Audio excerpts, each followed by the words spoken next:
ஞானானந்தமயம் தேவம் நிர்மலஸ்படிகாகிருதிம் ஆதாரம் சர்வ வித்யானாமயக்ரீவம் பாஸ்மகே. நமஸ்காரம். நெக்ஸ்ட் ஜென் டிவி நேயர்களுக்கு அஸ்ட்ரோ கேஎஸ் ஐயங்காரின் பணிவான நமஸ்காரங்கள். வார பலன் 25/3/2024 31/3/2024 வரை உண்டான வாரத்திற்கு என்னென்ன பலன் அப்படின்றத பார்ப்போம். அதற்கு முன்னாடி இந்த வாரத்தில் இருக்கக்கூடிய கோல்சாரம் என்ன, இந்த வாரத்தில் வரக்கூடிய விசேஷ தினங்கள் என்ன, அதை தவிர இந்த வாரத்தில் எந்த ராசிக்காரர்களுக்கு சந்திராஷ்டமம் அப்படின்றதையும் பார்ப்போம். முதலில் இந்த வாரத்தினுடைய கோல்சாரம் காலபுருஷ தத்துவத்தின் முதல் ராசியான மேஷ ராசியில் குரு பகவான், கன்னியில் கேது பகவான், கும்பத்தில் 3 கிரகம் செவ்வாய், சனி மற்றும் சுக்கிரன், மீனத்தில் 3 கிரகம் ராகு, சூரியன் மற்றும் புதன். சந்திர பகவான் அதிவேகமாக செல்லக்கூடிய சந்திர பகவான் இந்த வாரத்தில் பார்த்தடையானால் உத்தர நட்சத்திரம் இந்த வாரத்தில் ஆரம்பிக்கும் பொழுது இருக்கார். அதிலிருந்து மூல நட்சத்திரம் இந்த வாரம் முடியும் போது போகிறார். மூல நட்சத்திரம்ன்றது தனுசு ராசியும், உத்தர நட்சத்திரம்ன்றது கன்னியா ராசியும் இருக்குது. 4 ராசிக்கு போகிறார். அதாவது கன்னி, துலாம், விருச்சிகம், தனுசு, இந்த 4 ராசிக்கு போகிறார். இந்த வாரத்தில் வரக்கூடிய விசேஷ நாட்கள் அப்படின்னு பார்க்கும்பொழுது இந்த வாரத்தில் பௌர்ணமி இந்த வாரம் ஆரம்பிக்கும் பொழுதே பங்குனி உத்திர திருவிழா, இது ஒரு பெரிய மிக ஏற்றமான விசேஷம். பௌர்ணமி திதி கார்த்தால சூரிய உதயத்தை வைத்து சொல்லக்கூடியதுனால பௌர்ணமி திதி இன்றைக்கி மத்தியானம் வரலும் இருக்கும். அதற்கு பிறகு பிரதம திதி, கிருஷ்ணபக்ஷ பிரதம. இந்த வாரத்தில் வரக்கூடிய விசேஷ நாள் அப்படின்னு பார்க்கும்பொழுது 29ஆம் தேதி அன்னைக்கு சதுர்த்தி அப்படின்னு சொல்லும்பொழுது விநாயக பெருமானை வணங்கிட்டு வர்றதும், மினிமம் ஒரு 9 பிரதட்சணம் பண்ணிவிட்டு ஒரு தேங்காயை உடைச்சிட்டு 9 தோப்பு கண்ணம் போட்டு வர்றதன் மூலியமாக உங்களுக்கு வரக்கூடிய கஷ்டங்கள், வந்த கஷ்டங்கள் எல்லாமே விலகும். அதாவது சதுர்த்தியில் 2 வகை. ஒன்று வர சதுர்த்தி, மற்றொன்று தேய்பிரையில் வரக்கூடிய சதுர்த்தி. தேய்பிரையில் வரக்கூடிய சதுர்த்தியில் உங்களுக்கு கஷ்டங்கள் எல்லாம் நிவர்த்தி ஆகணும்னு வேண்டிக்கணும். அதாவது உங்களுக்கு தடங்கள் ஏதாவது ஏற்படுறதா, படிக்கக்கூடிய இடத்துல தடங்கள், அதை தவிர பண வரவுக்கு தடங்கள், உங்களுடைய கஷ்டங்கள், உடல்நிலை பாதிப்பு, அதை தவிர பொருளாதார பாதிப்பு, இதை தவிர வேலை இல்லாமை, இது எல்லாத்தையுமே வேண்டிக்கக்கூடிய விஷயம் தேய்பிரையில் வரக்கூடிய சதுர்த்தியில் விநாயகர் பெருமானை போய் சேவிச்சுட்டு 9 தரம் சுற்றிட்டு ஒரு தேங்காயை உடைச்சிட்டு 9 தோப்புக்கரணம் பண்ணிவிட்டு பண்ணுறது மூலியமாக அந்த உங்களுக்கு உண்டான எந்த ஒரு தோஷமும் அல்லாமல் உங்களுக்கு உண்டான கஷ்டங்கள் நீங்கக்கூடிய பாக்கியம் உண்டாகும். வளர்பிறையில் பார்த்தீங்கன்னா வர சதுர்த்தி அப்படின்னு பேர். வர சதுர்த்தி அப்படின்னு சொல்லும்போது வரங்களை கொடுக்கக்கூடிய சதுர்த்தி அது. அதாவது நீங்கள் என்னென்னலாம் வேணும்னு கேட்கணும். அதாவது எனக்கு திருமணத்திற்கு நல்ல இதுவை கொடு, ஏற்றமான உத்தியோகத்தை கொடு, அந்த மாதிரியான விஷயங்களை கேட்கணும். கஷ்டங்கள் நீக்கக்கூடியது சங்கட ஹர சதுர்த்தி. வர சதுர்த்தி வளர்பிறையில் வர்றது. இப்போ வர்றது சங்கட ஹர சதுர்த்தி அப்படின்னு சொல்லக்கூடியது, சங்கடங்களை போக்கக்கூடிய சதுர்த்தி. சரி, அதற்கு பிறகு பார்த்தீங்கன்னா ஞாயிற்றுக்கிழமை, அதாவது 31ஆம் தேதி அன்றைக்கி சஷ்டி திதி. சஷ்டி அப்படின்னு சொல்லும்பொழுதே முருகப்பெருமானுக்கு ஒரு மிகப்பெரிய விசேஷமான நாள். சஷ்டியில் விரதம் இருந்தால் அகப்பையில் நிச்சயமாக குழந்தை பாக்கியம் ஏற்படும் அப்படின்றது விசேஷம். அதனால் இந்த காலகட்டத்தில், அதாவது சஷ்டி திதி, எல்லா சஷ்டி திதிகளிலும் விரதம் இருக்கிறது ரொம்ப விசேஷம். குழந்தை பிராப்தி வேணும்னு பார்க்குறவங்க, அதை தவிர எதிரிகள் அற்ற நிலை இருக்கணும் அப்படின்னு நினைக்கிறவங்க, அதை தவிர கஷ்டங்கள் போகணும்னு நினைக்கிறவா சஷ்டி திதியை முக்கியமாக கொண்டாடணும். சஷ்டி திதியில் விரதம் சாயந்தரம் முருகப்பெருமானின் அபிஷேகம் அது எல்லாத்தையும் பார்த்துட்டு அதற்கு பிறகு தான் போஜனம் செய்யணும். அது மாதிரி சஷ்டி திதியில் விரதம் இருப்பான். இந்த வாரத்தில் பார்த்தீங்கன்னா எந்தெந்த ராசிக்காரர்களுக்கு சந்திராஷ்டமம் அப்படின்னு பார்க்கும்போது கும்பம், மீனம், மேஷம், ரிஷபம், இந்த 4 ராசிக்காரர்களுக்கு சந்திராஷ்டமம். சந்திராஷ்டமம்னா உங்களுடைய பிறந்த ராசியிலிருந்து 8ஆம் இடத்தில் சந்திர பகவான் மறையும் பொழுது சந்திராஷ்டமம்னு சொல்கிறோம்.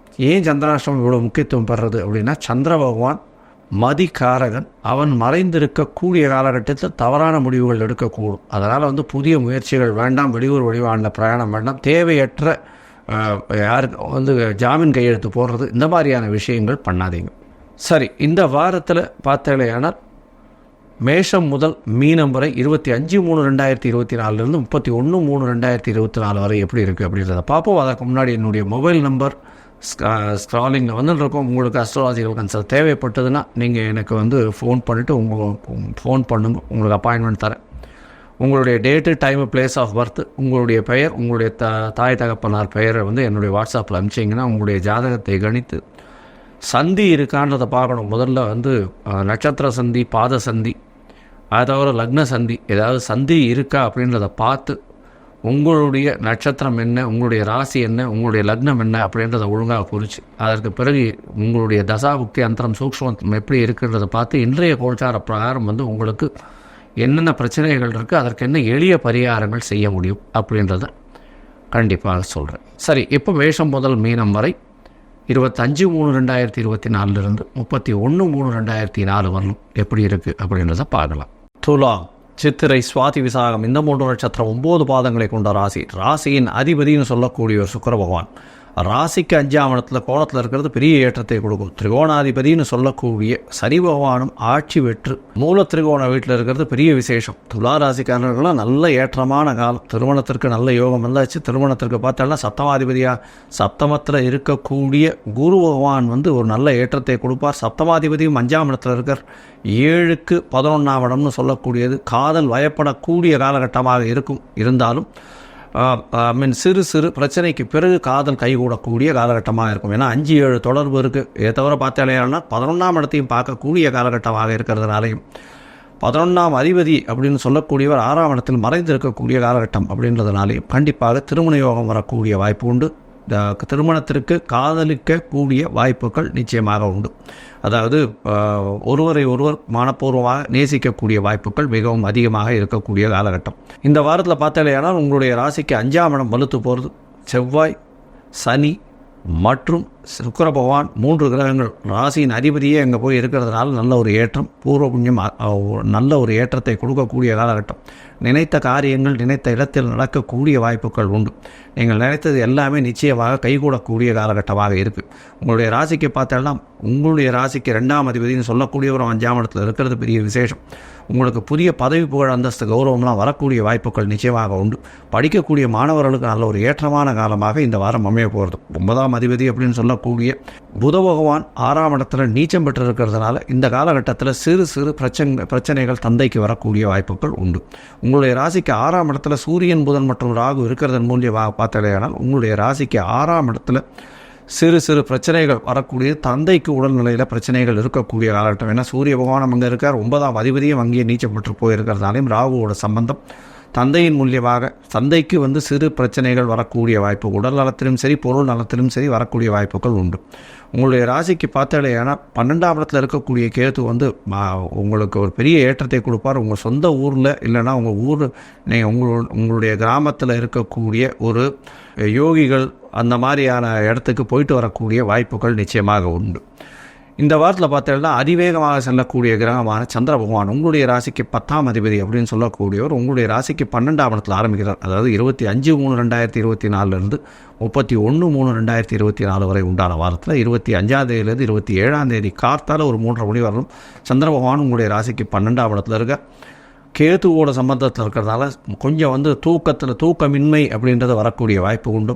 ரொம்ப ஞானத்தை தேடி ஆன்மீகத்தை தேடி ஓடக்கூடிய வாய்ப்புகள் மிகவும் அதிகமாக இருக்கக்கூடும். சிறு சிறு மனக்லேசங்கள் வரக்கூடிய வாய்ப்புகள் நிச்சயமாக உண்டு. இருந்தாலும் 27ஆம் தேதி காத்தால 3:30 மணிக்கு மேலே 29ஆம் தேதி அதிகாலை 12:30 மணி வரலும் பார்த்தாலேனா சந்திர பகவான் உங்களுடைய ராசியிலே இருக்கார். குரு சந்திர யோகம் வருது. கஜகேசரி யோகம்னு சொல்லக்கூடியது.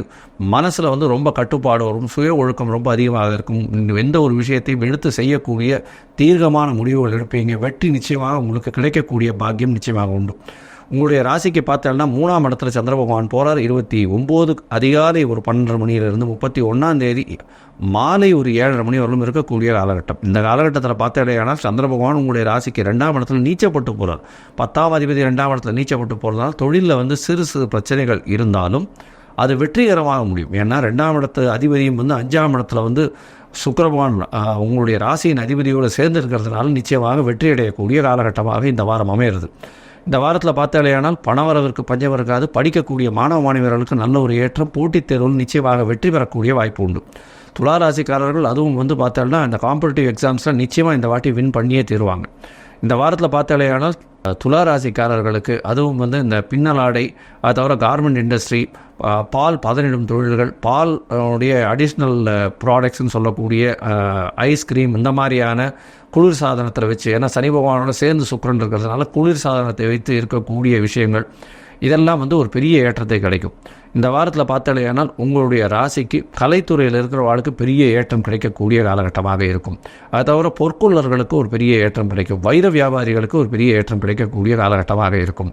இந்த பேப்பரில் எழுதுகிறவங்க, பேப்பர் சார்ந்து தொழில் நடத்தவங்க, அவங்களுக்கு ஒரு பெரிய ஏற்றம் கிடைக்கக்கூடிய காலகட்டமாக இந்த வாரம் அமைய போகிறது.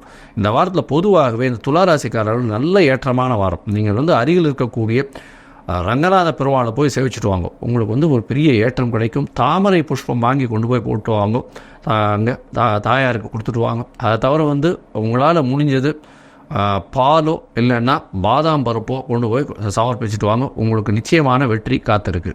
லோகா சமஸ்தா சுகினோ பவந்து. நன்றி, நமஸ்காரம்.